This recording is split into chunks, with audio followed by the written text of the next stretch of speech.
Hello my dear students, my name is Kirti. हम पढ़ रहे हैं आपकी class 6 NCERT political and social life. तो इसमें पॉलिटी की बेसिकली ये जो आपकी एनसीईआरटी है। तो देखिए हमारा फर्स्ट टॉपिक है इसमें विविधता। देखिए विविधता क्या होती है। विविधता ये हो सकता है मेरा रंग गोरा हो, किसी का सांवला हो, ठीक है, मेरा सांवला हो, किसी का गोरा हो सकता है किसी के बाल घुंघराले हों, किसी के पूरे स्ट्रेट हों, या हो सकता है हम इस तरह के कपड़े पहनते हैं, कोई किसी और तरह के कपड़े पहनता हो, ठीक, या फिर मैं यहाँ पर रहती हूँ, मैदानों में रहती हूँ, कोई पहाड़ों पर रहता हो, मैं हिंदी बोलती हूँ, कोई इंग्लिश बोलता हो। यही क्या है, आपकी विविधता है। विविधता मतलब कि कोई भी इंसान पर्टिकुलरली एक जैसा नहीं है, ना ही वो कल्चरली पूरी तरह एक जैसा होता है और ना ही वो फिजिकली एक जैसा होता है, ठीक। तो देखिए इसमें हम पढ़ते हैं कि विविधता कितने रूप हो सकते हैं इसके। देखिए एक होती है भाषाई आधार पर विविधता, ठीक, फिर नस्लीय विविधता, फिर होती है आपकी क्षेत्रीयता या क्षेत्रीय विविधता, सांस्कृतिक विविधता, ठीक, और खाने में विविधता, पहनने में विविधता, और भी बहुत सारी हो सकती है। रंग रूप में कह देते हैं, चलिए वैसे रंग रूप ये सारा इसी में आ जाएगा, नस्ली में, ठीक। तो देखिए आइए इनको थोड़ा सा समझ लेते हैं, उसके बाद हम नेक्स्ट टॉपिक पर चलेंगे। भाषाई विविधता क्या है, देखिए कि कई बार हमें ये दिक्कत आती है कि मैं यहाँ की हूँ नॉर्थ की, ठीक, कोई साउथ का आ जाए, दक्षिण भारत का, या कोई नॉर्थ ईस्ट का आ जाए, उत्तर पूर्वी भारत का। तो क्या करते हैं हम लोग कि जब वो उत्तर पूर्वी भारत का है तो उसकी लैंग्वेज ऑब्वियसली मुझे नहीं आती, मेरी लैंग्वेज उसे नहीं आती, और जो साउथ का है उसकी लैंग्वेज मुझे नहीं आती, मेरी उसे नहीं आती। इसको समझने के दो तरह के पहलू हैं, क्योंकि वो उसी कल्चर में रहा है और उसके माता पिता की भाषा वही थी, वहाँ के लोग वही भाषा बोलते हैं, तमिल, तेलुगु, कन्नड़, ठीक। मेरे माता पिता हिंदी भाषी हैं, ठीक, और उसके जो माता पिता हैं नॉर्थ ईस्ट वाले के, ठीक, उसके पापा जो मम्मी पापा हैं वो क्या, वो नॉर्थ ईस्ट के हैं, तो उनकी अपनी एक अलग भाषाएं होंगी, ठीक। लेकिन इसका मतलब क्या ये है कि वो मैं ज़्यादा बेटर हूँ या वो ज़्यादा बेटर है, या वो कमज़ोर है या मैं बेटर हूँ, या मैं कमज़ोर हूँ वो बेटर है, ऐसा हो सकता है क्या? नहीं। तो यही आपकी क्या है, विविधता है। अगर हम इसे अच्छे वे में लें तो ठीक होता है ये, ठीक, अगर हम निगेटिव वे में लेते हैं तो ये खराब भी हो सकता है। तो ये हो गई आपकी भाषा विविधता। फिर आता है आपका नस्लीय विविधता। नस्लीय विविधता जैसे कि मैंने आपको स्टार्टिंग में बताया था, मेरा रंग गोरा है, मेरा रंग काला है, किसी और का रंग गोरा है या सांवला है। तो इसमें स्पेशल क्या है भाई, वो भगवान ने बनाए हैं दोनों पर्सन, ठीक, और हो सकता है तुम किसी अच्छे घर में जन्म ले रहे हो, संपन्न परिवार में, कोई बच्चा गरीब परिवार में जन्म ले रहा है, वो तुम दोनों एक जैसे ही हो, लेकिन अंतर कहाँ पे है कि तुम्हारी नस्ल में, या जैसे किसी के घुंघराले बाल होते हैं, किसी के स्ट्रेट बाल होते हैं, इसका मतलब ये है कि उन दोनों में से कोई एक बेटर है, नहीं, ठीक। तो इसे ही कहते हैं विविधता। ये हो जाती है अपनी नस्लीय विविधता। क्षेत्रीय विविधता, आप भाषाई विविधता को क्षेत्रीय विविधता से जोड़कर देख सकते हैं, ठीक। जैसे यहाँ पे मैं मैदानों पे रहती हूँ, कोई पहाड़ों पे रहता है, उसकी ज़िंदगी अलग है, मेरी ज़िंदगी अलग है। मैं चावल हो सकता है ज़्यादा खाती हूँ, और हो सकता है जो पहाड़ों पे वो चावल खाता ही नहीं, या जो तटीय इलाकों में है वो कोकोनट ऑयल यूज़ करते हैं खाना बनाने में, और जो मैदानी इलाकों में वो सरसों का तेल यूज़ करते हैं। तो इसका मतलब क्या है, यही तो विविधता है, जहाँ पे जो पैदा हो रहा है उसी के अनुसार ना सिर्फ हमारे कपड़े चेंज हो रहे हैं, उसी के अनुसार हमारा खाना, रहन सहन, इवन हमारे घर तक उसी हिसाब से बनते हैं। जैसे अगर कोई मैदानों में है, जब बारिश जो है अगर स्टोर करने के हिसाब से बनाते हैं जब घर, तो वो फ्लैट रूफ्स बनाते हैं, और अगर ढालू छतें बनाई जाती है जहाँ पे स्नोफॉल होता है ताकि बर्फ आए और गिर जाए। तो ये क्या हो जाती है आपकी विविधता क्षेत्रीय। कल्चरल विविधता देखिए, कल्चरल विविधता क्या होती है, जैसे हमारा भारत जो एक धर्मनिरपेक्ष देश है, यहाँ पे बहुत सारे जो है आपके वो होते हैं धर्म, ठीक। अगर कोई ईद मना रहा है तो क्योंकि वो मना रहा है, वो खुश है उसमें। मैं दिवाली मना रही हूँ क्योंकि मैं खुश हूँ, ठीक। कोई ओणम मना रहा है, कोई पोंगल मना रहा है, कोई बिहू मना रहा है। तो ये क्या है, आपकी सांस्कृतिक विविधता, मतलब जैसे जैसे लोगों की मान्यता है वैसे वैसे इनके त्योहार है, ठीक। तो ये हो गई आपकी क्या जो है सांस्कृतिक विविधता। अब हम देख रहे हैं नेक्स्ट टॉपिक। देखिए दो टॉपिक भी है आपके एनसीईआरटी में, एक है लद्दाख। लद्दाख देखिए आपको पता है जैसे रेगिस्तान है ये, ठीक है, रेगिस्तान का मतलब ये नहीं कि रेत है, वहाँ पे बर्फ बर्फ है, ठीक, वहाँ पे बारिश बहुत कम होती है, तो वो क्या है, एक रेगिस्तान है।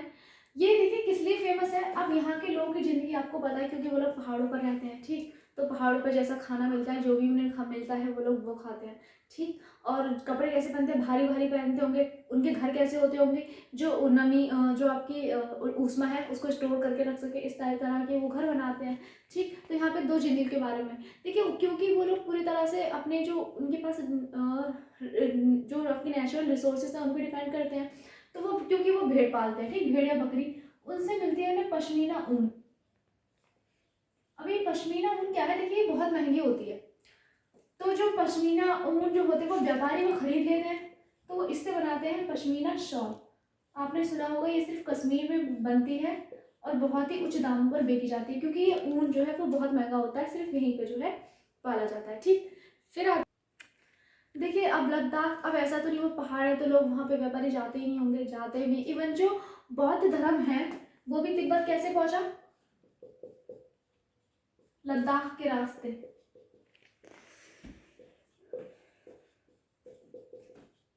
तिब्बत पहुंचा था। देखिए, जो आपका लद्दाख है इसको कहा जाता है छोटा तिब्बत। क्या कहा जाता है इसको, छोटा तिब्बत। क्यों कहते हैं, क्योंकि एक तरह से जैसे तिब्बत में जो है यहाँ पे लोग रहते हैं, कौन कौन, बौद्ध और इस्लाम को मानने वाले लोग रहते हैं। छोटा तिब्बत इसलिए कहते हैं क्योंकि तिब्बत की तरह यहाँ की जलवायु की कंडीशन है। ठीक। अब देखते हैं केरल में।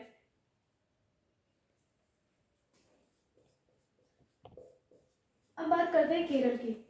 देखिए, साउथ वेस्ट एरिया में है ये इंडिया के। एक तरफ समुद्र है इसके, तो दूसरी तरफ पहाड़ियां हैं। अब देखिए, यहाँ पे बहुत ज्यादा धर्मों के लोग मानने वाले रहते हैं। कौन, यहूदी, ईसाई, हिंदू, बौद्ध, ठीक, और इस्लाम। सबसे पहले यहूदी वगैरह जो है यहाँ पर आए थे, और आपको पता है यूरोपीय भी सबसे पहले यहाँ पे आए थे। वास्को डी गामा आया था कब, 1498 में कालीकट पे उतरा था, जो केरल में है। अब देखिए, क्योंकि ये समुद्र तटीय प्रदेश है तो यहाँ के लोगों का मेन आहार क्या होगा, मछली, चावल यहाँ पे उगता है, तो चावल मछली। जैसे कि मैंने स्टार्टिंग में कहा था, हम लोग सरसों का ऑयल यूज करते हैं, ये लोग क्या करते हैं, कोकोनट ऑयल। क्यों, क्योंकि कोकोनट है वहां पे, कोकोनट ऑयल ये लोग यूज करते हैं। कहा जाता है कि जो संत थॉमस आए थे लगभग 2000 साल पहले, वो केरल से ही उन्होंने शायद उनका प्रचार शुरू किया था। ठीक। तो केरल में सांस्कृतिक विविधताएं क्या है, यहाँ के लोग कोकोनट ऑयल यूज करते हैं। ठीक। उष्णकटिबंधीय प्रदेश में जाता है क्योंकि कर्क रेखा से नीचे है, तो वहाँ पे वैसी ही फसलें होंगी, लोग वहाँ के वैसे ही रहते होंगे। ठीक। तो ये थे केरल और लद्दाख का। अब पढ़ते हैं नेक्स्ट टॉपिक। नेक्स्ट टॉपिक है आपका विविधता एवं भेदभाव। देखिए, यहाँ पे हमें क्या समझना है कि विविधता होना अच्छी बात है। ठीक। अगर सपोज दैट 3 लोग मिल रहे हैं, ठीक, तीनों को अलग अलग भाषाएं आती है, तीनों साथ में रहेंगे तो तीनों को तीनों लैंग्वेज सीखने में मिलेंगी। एक तो खुद की उन्हें आती है जो उनकी मदर टंग थी, दूसरी वो जो दोनों को आती थी, तो ये तो अच्छी बात हो गई। लेकिन अगर ये नकारात्मक वे में चले जाए तब क्या होगा, तब ये बन जाती है क्या, भेदभाव। अब भेदभाव कैसा होता है, देखिए, एक वर्ड आता है पूर्वाग्रह। पूर्वाग्रह क्या होता है, पहले से बनी हुई धारणाएं, बनी हुई धारणा, उसको आप पूर्वाग्रह कह सकते हो। जैसे कि नॉर्मली एक पूर्वाग्रह होता है कि जो शहर में लोग रहते हैं वो एक सुना है, वो लोगों को कहते हैं, सुना होगा कि वो पैसे के लिए सब कुछ कर सकते हैं, उनके लिए तो पैसे ही सब कुछ है, वो आलसी होते हैं। अब जो गांव के लोग होते हैं उन्हें मानते हैं, चाहे वो बेशक कितना भी पढ़ा लिखा हो, क्या कहते हैं, अरे ये तो अज्ञानी, इन्हें कुछ नहीं आता। तो ये क्या है, एक तरह का पूर्वाग्रह ही तो है। फिर अब देखते हैं, देखिए, लड़के लड़कियों के भेदभाव किस तरह के होते हैं।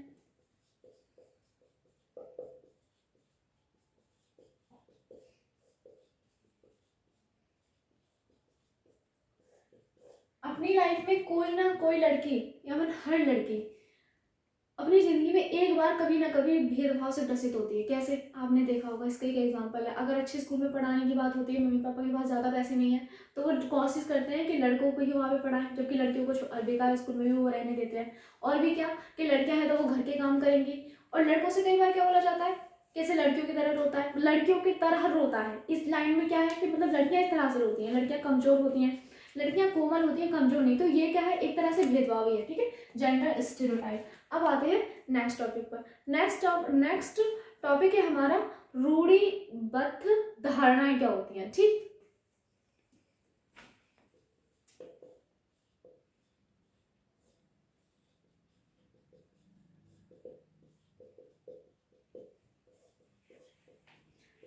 अब रूढ़िबद्ध धारणाएं देखिए किस तरह की होती हैं कि सभी लोगों को एक ही छवि में मान दिया। जैसे रूढ़िबद्ध धारणाएं, जैसे किसी एक पर्सन को देखा और फिर उसके तरह के जितने भी लोग हैं उनको सबको एक ही नज़र से देख लिया। जैसे कि अगर मान लीजिए दुकान पर जाए किसी ने, उसने थोड़ी सी कंजूसी कर दी। कंजूसी क्या कर दी कि आपके पैसे थे और वो पैसे देने में किचकिच कर रहा है, तो क्या कहेंगे, अरे ये दुकानदार तो बड़े कंजूस होते हैं, ठीक। जैसे कि मारवाड़ियों के बारे में बहुत सारे चुटकुले बनते हैं,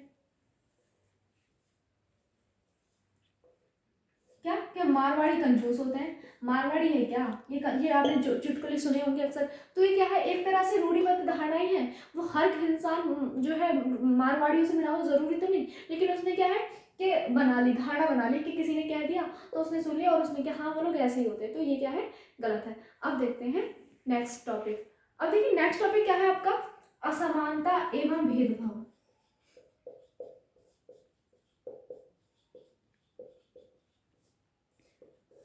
असमानता एवं भेदभाव, देखिए असमानता क्या होती है।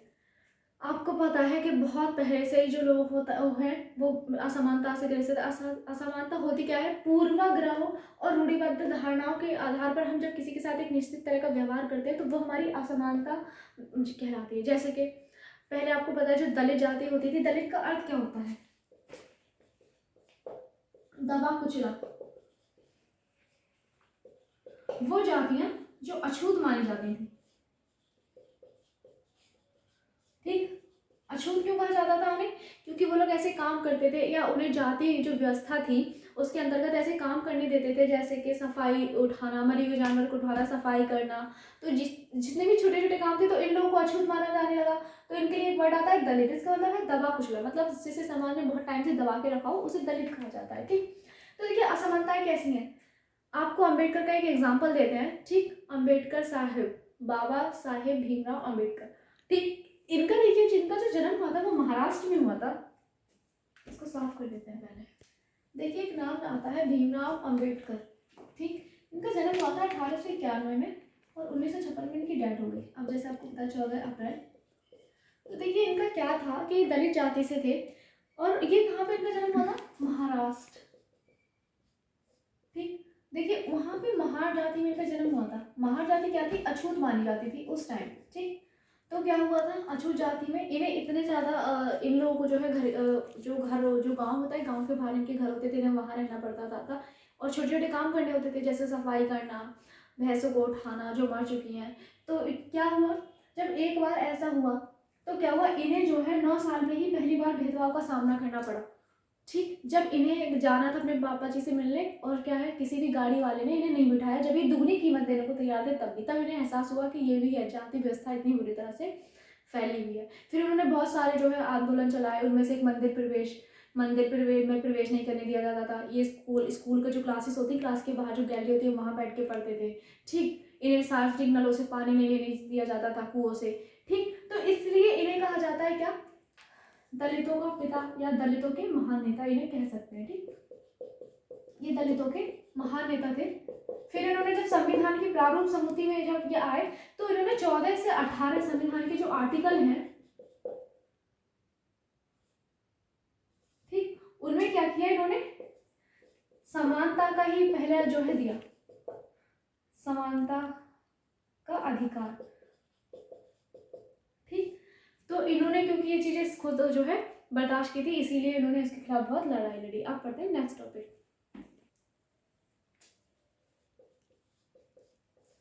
नेक्स्ट टॉपिक है हमारा सरकार। देखिए सरकार क्या होती है, जो भी कोई भी देश होता है उसका मैनेजमेंट करना, किसी प्रदेश का मैनेजमेंट करना या किसी गांव का मैनेजमेंट करना, जो मुख्य एक संस्था होती है उसको सरकार कहते हैं, जो लोगों के द्वारा ही चुनी जाती है, ठीक। लोगों के, जनता के द्वारा जनता के लिए चुने गए प्रतिनिधि, ठीक, सरकार में आते हैं। तो ये 3 इसको स्तर पर बांट सकते हैं। देखिए एक होती है आपकी स्थानीय सरकार। स्थानीय सरकार जो होती है, जो आपकी नगर पालिका में जो होती है, ठीक, जो आपके नगर में होती है, कस्बों में होती है, गाँव में होती है। फिर आते हैं आपकी राज्य के स्तर पर हम जानते हैं हमारा देश भारत जो है राज्यों में बटा हुआ है, तो राज्य का जो चीफ मिनिस्टर होता है, ठीक, जो सरकार होती है वो। अब बात करते हैं राष्ट्रीय स्तर पर, जो पूरे देश में एक संस्था होती है, ठीक। संस्था मतलब लोगों के एक समूह होता है, ठीक, जिसे हम क्या कहते हैं, संसद कहते हैं, लोगों से मिलकर बनती है, ठीक। तो देखिए सरकार जो होती है 3 स्तर पर होती है और 2 टाइप की होती है। एक होती है हमारी लोकतांत्रिक सरकार और एक होती है हमारी राजतंत्रीय सरकार। देखिए लोकतांत्रिक सरकार क्या होती है, जनता के द्वारा जनता के लिए, ठीक, मतलब जनता ही चुनती है, मतलब लोग ही इन्हें पर्टिकुलरली चुनते हैं, ठीक, अपना वोट देकर और अपने प्रतिनिधि जो है भेजते हैं ताकि वो इनकी समस्याओं को सुने और इनका समर्थन कर सके, देश को डेवलपमेंट के रास्ते पे ले जाए। ये जनता के द्वारा जनता के लिए होती है। इसका जो है, इसमें जो मेन है कि निर्वाचन प्रणाली से चुने जाते हैं, ठीक। वयस्क मताधिकार पे डिपेंड होती है ये। वयस्क मताधिकार, जो भी इंसान, वो चाहे किसी भी धर्म का हो, जाति का हो, किसी भी नस्ल का हो, किसी भी क्षेत्र का हो, ठीक, चाहे वो कैसा भी हो, उसे किसी भी आधार पर जो है क्या है, अयोग्य नहीं किया जाएगा, उसे मत का अधिकार है। इसे कहा जाता है वयस्क मताधिकार, जो 18 वर्ष से ऊपर है। अब राजतंत्रीय सरकार क्या होती है? राजतंत्रीय सरकार देखिए होती है, ये भी एक समूह ही होता है, लेकिन एक इसमें मेन लीड होता है जिसको राजा या सम्राट कहा जाता है। यही सर्वे सर्वा होता है, मतलब इसने जो कह दिया इस पे किसी का भी अंकुश नहीं होता है, जो इसने सोच लिया, जो इसने कह दिया वही आदेश है, वही कानून है। जबकि सरकार क्या करती है, कानून बनाती है, और अगर वो जनता को अच्छे नहीं लगते तो जनता उन पर अपना विरोध भी जता सकती है, ठीक। हड़ताल जुलूस जो आप देखते हो मीडिया चैनल्स में, जो आलोचनाएं होती हैं, वो क्या है, वो इसी का रूप है, क्योंकि उन्हें सरकार का काम पसंद नहीं आ रहा, वो सरकार से बोल रहे हैं कि आप ये मत करो, आप इसको चेंज करो। किसान आंदोलन रहा तो वो लोकतांत्रिक सरकार का चौधार कह सकते हैं, ठीक। उन्हें अभिव्यक्ति की आज़ादी होती है, मतलब अपनी मांग रखने का भी अधिकार होता है। राजा की सरकार में ऐसा कुछ नहीं होता, यही सर्वे सर्वा होता है, यही सारे रूल्स बनाता है, चीफ मिनिस्टर सीएम सब कुछ यही है। इसके पास भी एक समूह होता है, लेकिन वो लोग इसकी चापलूसी ही करते हैं नॉर्मली, और कुछ नहीं करते, ठीक। तो सरकार टॉपिक जो है हमारे यहाँ पे आगे देखते हैं। देखिए एक जो है महिला मताधिकार आंदोलन जो है वो चर्चा में रहा था। अभी की बात नहीं कर रही हूँ मैं, जब मताधिकार की बात आ रही थी तभी। इसे कहा गया था सफ्रेज मूवमेंट। सफ्रेज मूवमेंट, सफ्रेज मूवमेंट देखिए इसको क्यों कहा गया था? सफ्रेज का मतलब होता है वोट देने का अधिकार।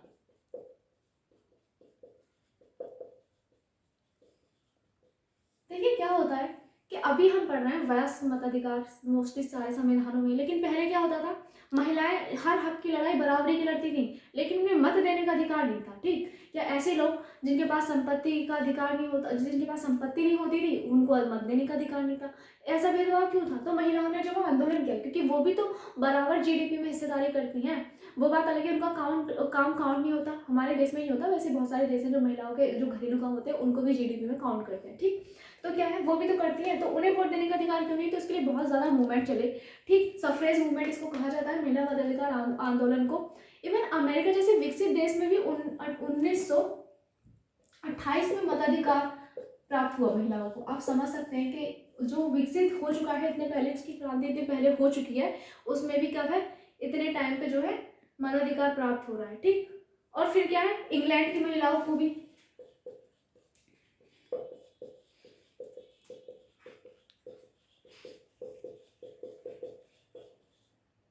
1928 में मताधिकार प्राप्त हुआ।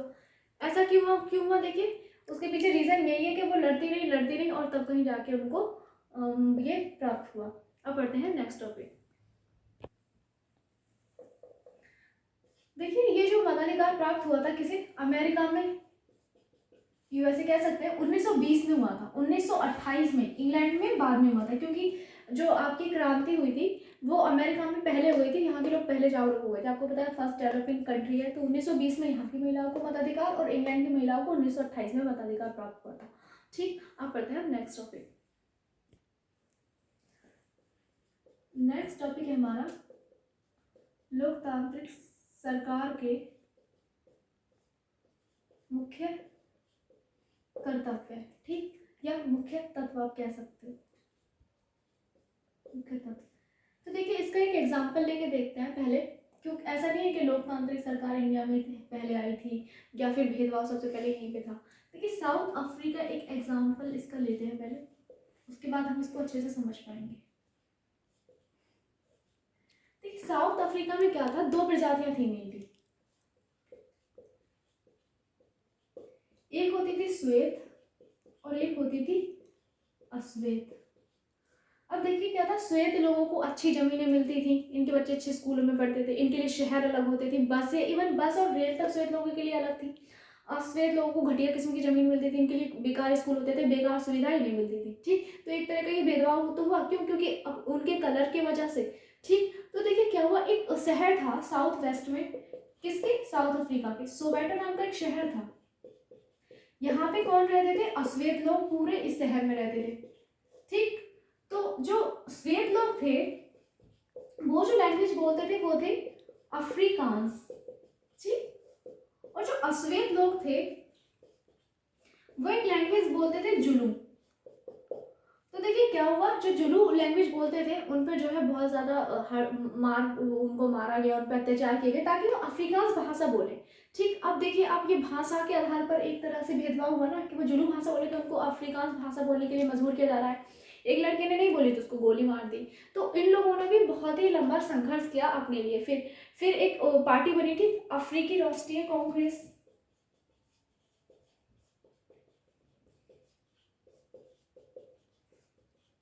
अफ्रीकी राष्ट्रीय कांग्रेस बनी, ठीक।